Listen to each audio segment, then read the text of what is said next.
Chose promise, chose due. Éric Zemmour est bienvenu avec les chaussettes neuves offertes par Christine Kelly la veille pour son 62e anniversaire et sa rentrée sur CNews dans Face à l'info.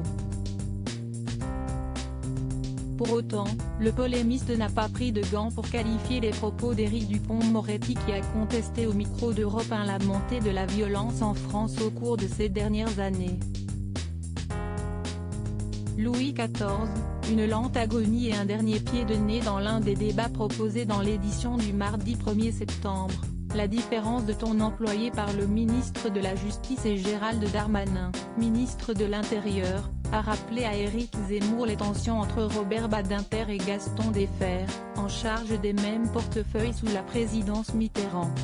L'auteur de Destin français a reproché au célèbre avocat de vivre dans les années 80 après que celui-ci ait indiqué que le terme ensauvagement était l'exclusivité des populistes qui cherchaient à inculquer le sentiment d'insécurité auprès des Français.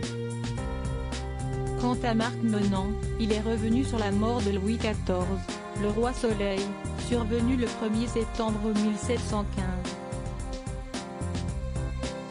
Il a notamment expliqué que les bookmakers anglais avaient parié que le roi s'éteindrait avant la fin du mois d'août.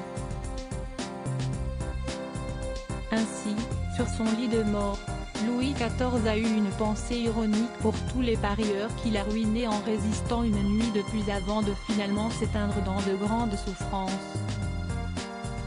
Face à l'info rallongée sur CNews après un début de semaine convaincant, le Talk a confirmé ses bonnes dispositions en séduisant une moyenne de 426 000 téléspectateurs, soit 2,5% des Français devant leur petit écran plus 0,2,3% des ICSP plus et 5% des 25-49e dents ont suivi ce numéro de Face à l'info. CNews est alors la chaîne d'info en continu la plus regardée sur cette tranche horaire tant auprès des 4 ans et plus que sur les deux cibles citées.